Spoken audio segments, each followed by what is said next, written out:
Okay, bismillahirrahmanirrahim. Assalamualaikum. My name is Ahmad Abro Beberu Saman. My matric card number is 20214454 238.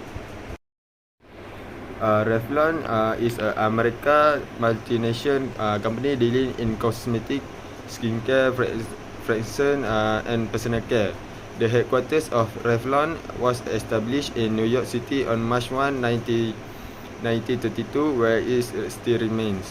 Revlon was founded by brothers Charles and Joseph Revson and chemist Charles Lashman.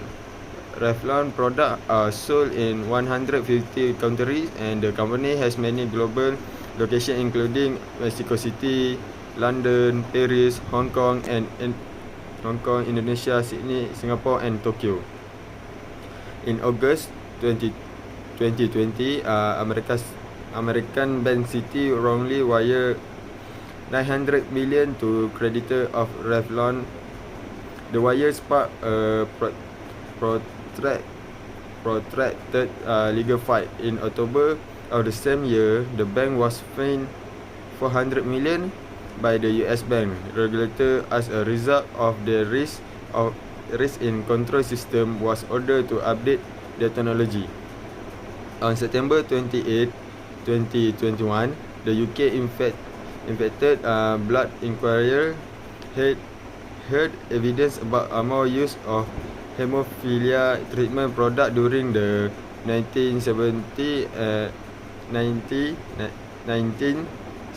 and 18, which caused hepatitis C and HIV infection, including its period under Revlon Healthcare. Okay, bankruptcy is usually regarded as a bad news, right? Apparently not for Revlon, whose stock has risen more than 600% since its all-time low. The cosmetic company has had a difficult few years, struggling to compete with a new wave of influencer brands such as Kylie Cosmetics and Rihanna Fenty Beauty. Revlon is an OG in the cosmetic game. The company was started back in 1932 and was for many years second only to Avon in global domestic sales. It's been a dramatic fall from grace for the once industry heavyweight. Revlon has been going through such a rough time for many reasons. As a brand that started well before the internet was a thing, its business model has relied heavily on a retail store and space in the other retailer like Walmart and Bed Bath and Beyond. As with all brick and mortar retail, it's been a constant battle to keep up with upstart online first brand. This is particularly true in the commercial space, which is dominated by influencers like Kylie Jenner. It not just a billionaire reality start taking piece of the pie from Revlon. It's also countless small influencers who garner audience on YouTube, TikTok, and Instagram. Of course, there been plenty of other challenges not unique to Revlon. They have suffered from the same supply chain issue that have impacted many business in the cosmetic industry and beyond, increasing the cost of the ingredient, making it difficult to source some of them altogether. The global lockdown did not help either. Vastly reduced the opportunity to leave the house, mean less demand for makeup, and this has persisted somewhat in a post-COVID world where working from home has become much more mainstream. While all of this has had an impact, Revlon's biggest problem is debt. they are drawing it in. This is a company with over 3.3 billion in a debt and a market cap of just over 400 million. Even after the recent price rise, high debt and low cash flow is an even bigger problem for a company like Revlon because they have a little in the way of asset. Broadly speaking, the only tangible asset consists of the current physical makeup inventory. Makeup they have made but not yet sold, and some invoice they have sent out that have not yet been paid to them. All in all, this asset total less than 1 billion, which is still a mile of the current debt level.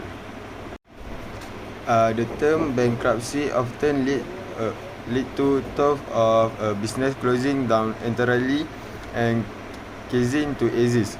This can be the case under some circumstances, but the Chapter 11 bankruptcy is specifically designed to allow a company to attempt remain in operation.